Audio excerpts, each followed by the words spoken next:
I was listening into a radio program here in Asheville on public radio, WCQS, and I heard Lisa say that she was doing a production of Petrushka. I just jumped up and called my friends home. I said, well, tell Lisa that I can teach her the original choreography to Petrushka because I've known it since I'm 14 years old, because a very important person in my life, Mr. Yurik Lazovsky, who was my teacher for many years, was the regisseur of the Ballet Russe, and he played the magician, and he taught us Petrushka in character class when I was 14, and I've known it since then, and I'd love to teach it to the puppets. We went out for sushi, and the rest is history. Right. I knew with something of this scope that I don't have all the skills to do everything that needs to be done, and so there was a lot of people involved, and one of the first people, one of the reasons I knew I could take this on is because of my relationship with Gwen Roberts. I had done Wagner's Ring Cycle with the Lyric Opera in Chicago, which was quite an undertaking, and Gwen would loan me books on the Jungian interpretation of a B-flat chord. I'm like, that's something I wasn't really knowledgeable about.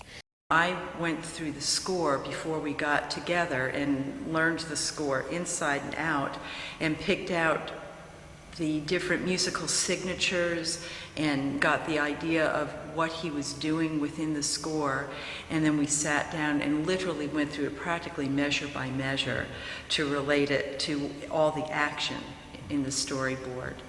So Gwen would come over and not only help me read the score and understand, you know, where the cues were and what was important, but her knowledge of the stories and of the history of music and of composers and of the intricacies of the music, the things like the inversions and, you know, where the bitonal chords come in and things that I understand, but I just, it's not my vocabulary, and I need help to really understand that on the level that I need to do something like this. So I called Gwen immediately. I'm like, Gwen, are you on? And she's like, absolutely, I love Petrushka. And so I knew I had an ace in the hole, so to speak. And then when I heard from Susan, I thought, oh my God, this is meant to be, because here's this woman who has all this experience and knows Petrushka, and I know that that's, you know, I am not a ballerina. I've taken some dance classes, but that's not the same thing. And to have someone like Susan who's got that just wealth of knowledge, and it's Russian, and she worked with these people, and she's in Asheville, was a miracle, really. I had to decide what was choreography that was ethnically authentic, because this is a Russian story. We didn't want to have Siamese dancing style come in there. It had to be ethnically authentic. It had to be authentic to the traditional dance style itself. If the ballerina is going to take an arabesque, it has to look like an arabesque. And I felt it's those kinds of things that, you know, okay, you know, we're supposed to do this. And for me to have a place to put some of that past life. I danced for 40 years in New York from the time I was a very young child. And then I had other things happen in life and came to Asheville in 1990. And I really felt that all those years of dance and theater were over and gone. And I was by then a fairly experienced doctor of Chinese medicine and acupuncture, and my dance life was from another world. To be able to reintegrate that part of me in this production has been unbelievably important to me, and I really can't even express the gratitude I feel for having this opportunity to dredge up that other piece of me, which wound up to be very much alive, and to use that, and it was no longer just the dead past that could no longer be accessed. So it was a very precious experience. I think for Gwen, she read scores, you know, as a little girl all the time, and totally passionate. And she too, she was so excited about this, and she really collaborated with the story and the ideas, and the dancers. She helped the dancers hear with cues, because the score is so polyrhythmic, you know, and it changes time signatures constantly. And they couldn't always follow it. They couldn't hear it. She helped isolate the point that they had to listen for. She was very helpful in that. say one of the hardest things for the puppeteers was anticipating. For example, if you have a cue, if you're supposed to strike the sword when the drum rolls, that's one thing, but in order to do that, they would hear the drum roll and then they would start and then they would do it, and we're 2 measures behind. So to be able to count it, to understand, no, you've got to anticipate, you've got to be ahead of the beat. I was talking to Daniel about this. You really need to be in 2 worlds at once. You need to be in the moment that it's going to happen, but you need to be 2 measures ahead so that you're there on time. And a lot of the puppeteers are quite young and inexperienced and haven't tackled anything like this. So there's quite a big learning curve. You need the young, strong body to hold the big puppet, but they haven't had a lot of professional experience. That's the irony of it. So they learned a lot. It was interesting watching it become a more intuitive experience, which is, I think, something that happens also for the audience when you're listening to it.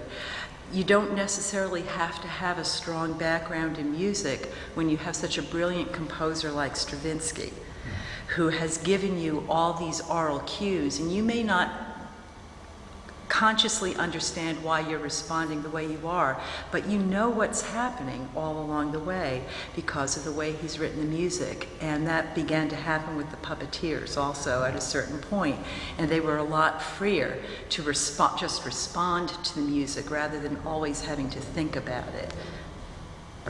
And then I also was the musical coach, both beforehand during rehearsals and then backstage, giving people cues, making sure people knew when to enter or when to exit, when certain things had to happen, because it is a very complex score rhythmically and harmonically, and is not what a lot of the folks who were the puppeteers are used to hearing.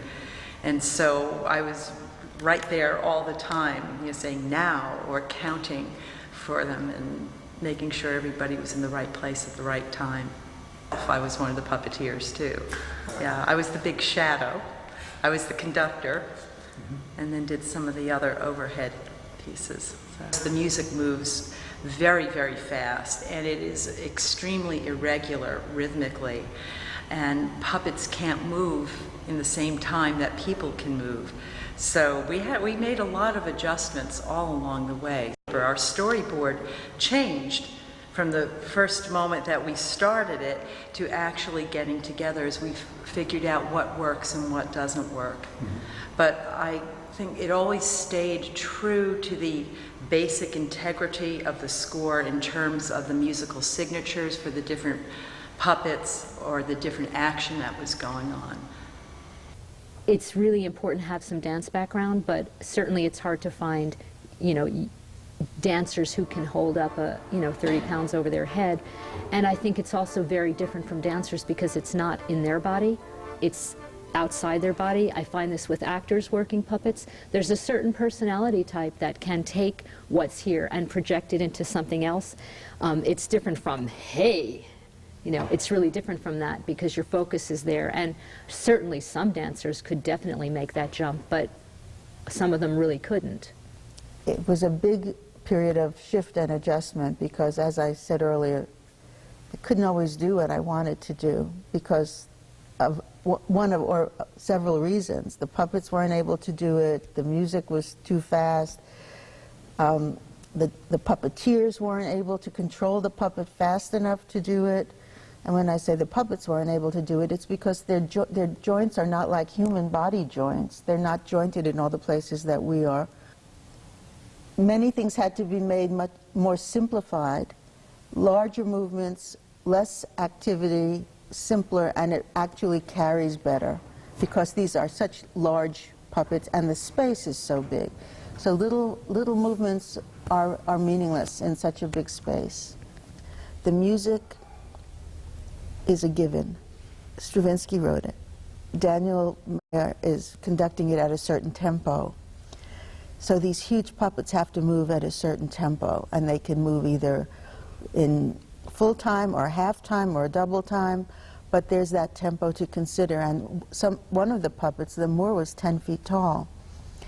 And for most of the production, he's controlled by 3 different people, one on each arm, and then the central person supporting the pole and the legs.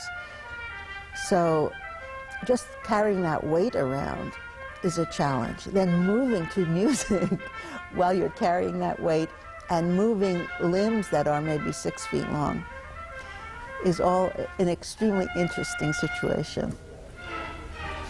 I also had to consider the limitations of the puppets and the puppeteers, as well as the gifts of the puppets and the puppeteers. The puppets can do things that a person can't do, so it made sense to utilize that in the appropriate ways. And that was a lot of fun. I mean, who of us can raise both our legs and soar around the stage, you know? So that was a lot of fun.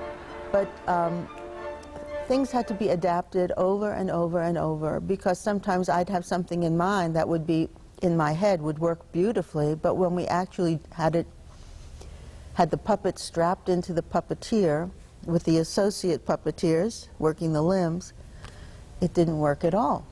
Or it didn't work because there was another puppet on stage too close for that puppet to be able to do what I would like them to be able to do, because the limb is 6 feet long.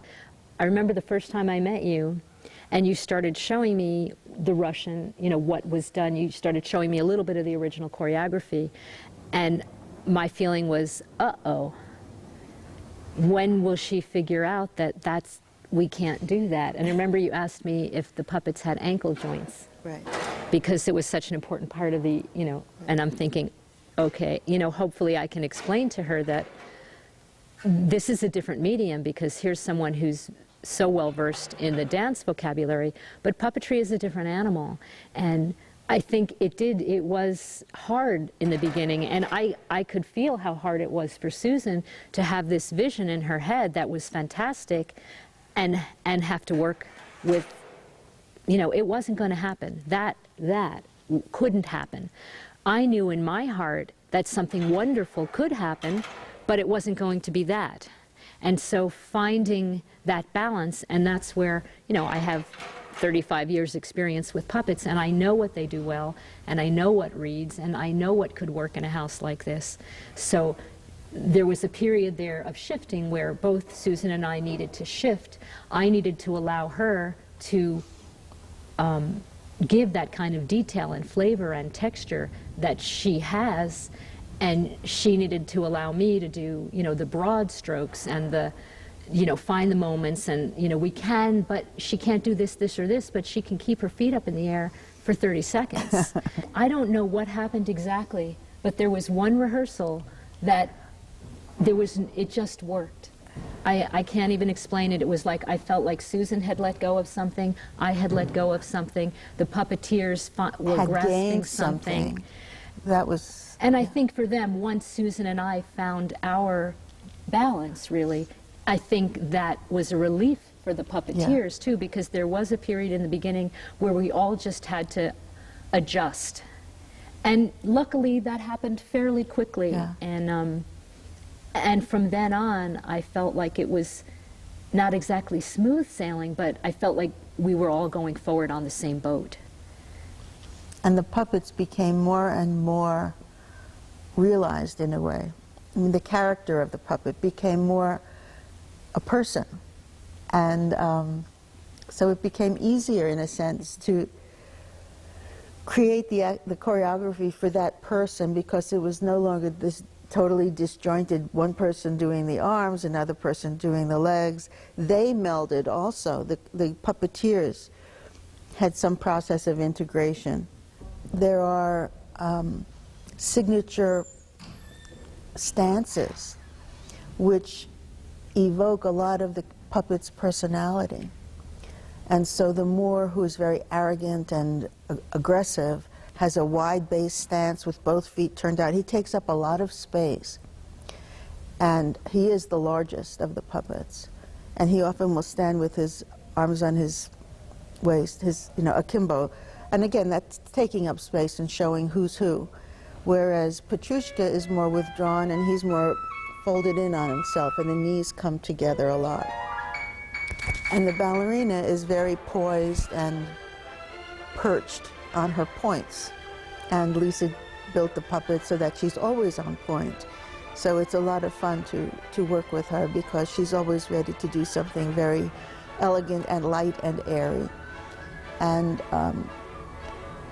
in that way, the character of the puppet, the personality, is silently evoked just through the image, just through what you see visually. Even if they didn't move, you'd still get a notion of what they're about just by how they are presented. Working with Daniel was just a wonderful experience. After Lisa and I put together the storyboard, we had a meeting with Daniel. And he was wonderful, this wonderful balance between what his musical interpretation was. And he also went through a learning curve because he didn't have any idea prior to the first rehearsal what puppets could do. And again, that idea that puppets are not human bodies. And when you get them into that large scale, it's just a whole different ballgame. In fact, Lisa and Daniel and I developed an idea together to have the ballerina do her own scene because there's that long bit of music. And he was the one actually who came up with the idea that, don't you think that she should maybe do something to help move that part of the story along? So the three of us developed that part of the storyboard together. My name is Pete Koshnick, and I was lighting designer and shadow puppeteer and sort of backstage traffic cop for this production of Petrushka. And I'm Robin Stevens, and I was the left arm, I think, of the Moor, and I was doing some shadow puppets as well, and I helped make some of the puppets, and I was working in Lisa's shop getting ready for Petrushka. You could call him the technical director for this whole production. Cool. I think I'll give you that. Yeah, thanks. You're welcome. You're welcome. For me, it was a real interesting experience working here at the Thomas Wolfe Auditorium, in that it is a somewhat antiquated facility, and lighting for puppetry is always a little bit complicated, particularly when you have shadows involved, because you have an upstage area that absolutely cannot have any light on it. And the puppets are very close to that, so all the lighting had to come from the side. And we were able to utilize some of the older lighting equipment in the facility, and with the wonderful assistance of Bill, the union stagehand, and Mike, the stage manager, we managed to pull off 23 light cues in the space of, 35 minutes? Something like that, and everything could be seen. So I was really, really pleased. You're always rolling into somebody's home when you roll into the home theater of a symphony, and it's important, I think, to maintain all the relationships as well as you can, and I felt like that was sort of my big job. That and keeping the puppeteers from tripping on each other backstage. That was basically what I did. So in the first rehearsal, I was going to play one of the main characters, but I realized very early on that the back surgery that I had 6 years ago was not going to allow me to hold one of those puppets up, because it's pretty tough work. And yes, I worked a lot in the studio making the set and helping get the puppets ready, making sure the little joints weren't going to fall apart in the middle of the show. And it's been fun. I really enjoyed it. And the moment when we actually had the orchestra for the first time on stage, that was the moment that's like, wow. I mean, I have done stuff with live orchestras before, but I haven't actually done live performance for many years, because I've been doing TV for many years. And I did do Petrushka. I actually went to Hungary and did Petrushka there, and it's been really nice to revisit that. And I have a lot of memories associated with Petrushka, so it's been really nice for me to come back to that place. But yeah, that moment when you hear the full orchestra playing and you're right on stage next to it is quite a moment, especially after you've been hearing the music on tape for ages. Quite a few hours of rehearsal. So that was a great moment, yeah, and I had a great time. I enjoyed it. I think that might even have been the moment when the puppets became alive, as opposed to an object held by 2 or 3 people. And the dynamic with Daniel. Daniel is such a dynamic and attractive performer, that you could really feel that. And when he came down after the first couple of rehearsals with him and gave us just a few notes, they weren't technical notes, but they really sort of, I think, infused the puppeteers in a way to really give that personality where it needed to go. Everyone was just a lot of fun, And I thought that the end product worked beautifully. They were a pleasure.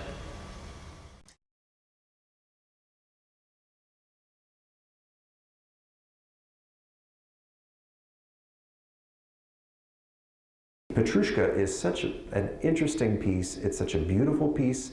It's human, yet it's inhuman. It's a ballet about puppets, and these puppets are infused with their own characteristics and their own lives and their own spirits, and they have their strengths and they have their weaknesses, and those are all played out in this very brief set of tableaus. This afternoon, I'm very pleased to introduce to you Lisa Sturz, who's the head of Red Herring Puppets, and she's also essentially the director of this production that you'll see tomorrow night. Would you give her a warm round of applause?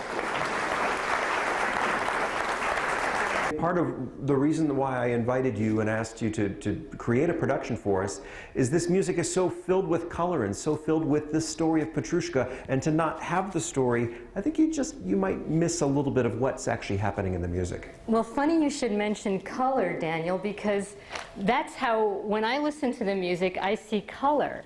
And these are the colors that I saw, and this is what Daniel will be wearing. He hasn't really tried it on yet.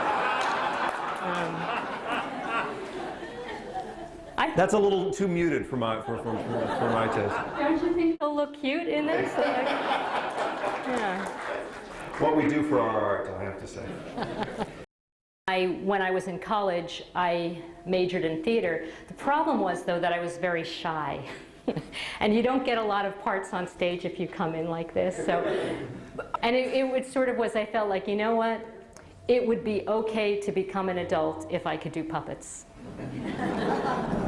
Well, tell us a little bit about when we first approached you with the idea of doing Petrushka, and after you had listened to the music and looked at the score, how did you decide upon the types of puppetry that you decided on for this production? Well, one of the things when Daniel and I first met is having to deal with the reality of the Thomas Wolfe Auditorium and there being an orchestra on stage, and where do the puppets go? And how will you see them when there's 85 musicians on stage? It's a large orchestra. And I did go to see the Masterworks concert last year, the whole piece that you did with projectors, and I just kept trying to visualize. I walked all around the theater as how can people see this, and how can we not distract from the orchestra but still kind of enhance the orchestra. And I really liked the placement of the screen behind the orchestra, because when I listened to the Stravinsky's music, I felt like we're all part of the same world here. The music for me really represents the crowd and the people and the excitement of the fair, and the puppets are part of that world. And so I felt we're all the way upstage, and I really felt that's the way I want you to see the orchestra. I want you to see us above the orchestra. I want you to see us as one world, and I want Daniel to wear this vest. So why not marionettes, or why not any particular style? Well, I mean, in the original production, they kind of imitate the feeling of a marionette. The thing about marionettes is you work them above, and so nobody would see them unless we built a huge scaffolding, and that was frankly not in our budget. Yeah. And so the other way to do it is go above you, and that's what we decided to do. As the puppeteers are on the ground, we have 8-foot puppets above their heads, and that way they can rise above the orchestra. So in some cases it's 14 to 17 feet above the ground if you add the height of the puppeteer and the height of the puppet. Exactly. We originally were going to rehearse at the symphony space, and then realized the ceilings were not high enough for us, so we wound up going to Blue Ridge Motion Picture and using a soundstage because we really needed the height. How about the look of the puppets? How were you influenced by coming up with the look? The look, gosh, was, to me, really part of the most fun of this is because I am a visual person, and was fabric, finding fabrics and deciding what all the characters look like. I didn't plan this, but I happened to have a picture of Petrushka with me today, so that's what Petrushka looks like. And for me, I really wanted him to look innocent. That's how I felt in my melancholy but innocent. But in the ballet, he's got a half a smile and a half a frown. And what was interesting for me as a puppeteer is if you do the research on who Petrushka or Peter is, many people connect him with the punch tradition, with Pulcinella, with that kind of aggressive, you know, kind of impish character. And he's also connected to Pierrot, the French clown, who's the sad, melancholy, romantic character. And so I kind of feel, for me, the music leans much more towards Pierrot, even though a lot of the description, they talk about him more as punch. So I felt like I wanted to try to get a little bit of each. I didn't want him to be as completely sad as Pierrot, but certainly not as, you know, aggressive and almost, I mean, sophisticated is the wrong word, but bullyish as Punch. Yeah. Well, and of course, he's throughout the whole piece, he's essentially subject to the whims of the ballerina and the Moor. He gets tossed around. He really does. He really does. And how about the look for the ballerina and for the Moor? The ballerina, I felt, you know, the ballerina just needs to be pretty. And in this, I didn't, and Daniel and I had talked about this, she's not all that deep. So pretty was kind of where it stopped.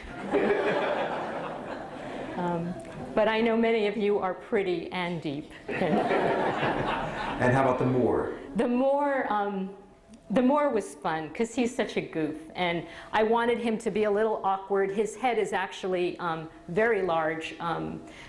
Traditionally, puppet heads are larger than their bodies. It's just kind of something we do in the puppet world because that's really what carries a lot of the character is the face. So the Moor is even more exaggeratedly, and you'll see when, because I know you're all coming to the symphony, of course.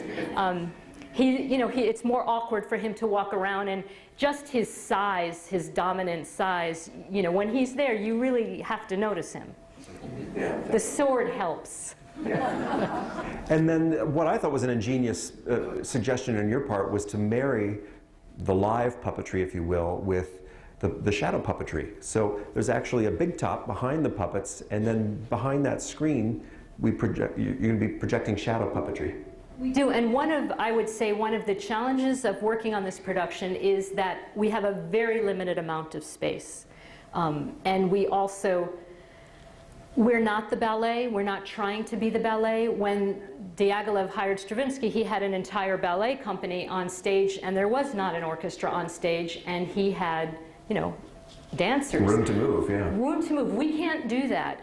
In order to move an 8-foot figure, it takes 2 to 3 people strenuously exerting themselves underneath the weight of the puppet and trying to coordinate the movements. And something Daniel and I were talking about earlier is a lot of that music is really fast. And it takes a while for an 8-foot puppet to move its foot from here to here. So that was really challenging, is how can we capture the excitement and the flurry of music and feelings and moods that's in the music with these characters that are, you know, like moving an albatross sometimes, trying to get it to go from here to there and turn the head and then move the foot, and then this person moves the arms. It's quite a lot to coordinate. So by using shadows, to me, one of the reasons I really love working with music anyway, which was so exciting for me to have the opportunity to work with Daniel on this, is because I've always felt like music tells you what the puppet is thinking and feeling. And so if a puppet just stands here like this and you hear the music, you know what the puppet is feeling by that. And one of the things we decided is if we tried for 35 minutes to move these figures around, I think it would get very tiresome, not just for the people underneath, but for the audience as well, because the vocabulary of what they can do isn't always appropriate for what the music is doing. And so by adding shadows to it, we have another whole world. We have a 2-dimensional world, and we have a 3-dimensional world, which to me had a lot to do with what Bernstein was talking about, the music and which world is real. And we then have another world, which is the world of the orchestra and of Daniel, who we've incorporated really as a character. That's right. So it's really a synthesis of a puppet show and a synthesis of a live orchestral concert, and somehow, and I think you've done it rather ingeniously, kind of connected those two worlds into one. And it had to be a hybrid anyway, because it couldn't have been one or the other. We had to have some sort of marriage of those two worlds. So I hopefully you'll find that we came up with a successful. We hope, and I have to say, when I went to the first concert that I ever saw Daniel conducting, I couldn't take my eyes off him. He's a stunning conductor. You move so well with the music, and I'm like, I can't compete with that. Yeah, so I had to make them 10 feet tall. So that, and I'm putting him in shadow. So. But I mean, when I saw him conduct, I thought, there's no way that this man is not, that we can pretend he's not there. And so the decision really was to say, Daniel is the magician. He's the one who's creating everything, really, is kind of the interpretation that we're going for. And that he has a relationship with these puppets and these figures. And hopefully you'll see that relationship here and there come through in our interpretation. Well, it's been an absolute pleasure to get to work with you, Lisa, and thank you for all that you do for us and what you've done for Western North Carolina and bringing what we do in this great community of artists that are being recognized nationally and internationally. So bravo to you, and bravo to your great troupe who have worked tirelessly to make this happen on Saturday night, and we look forward to seeing it all put together. Thanks, everybody. Have a great summer.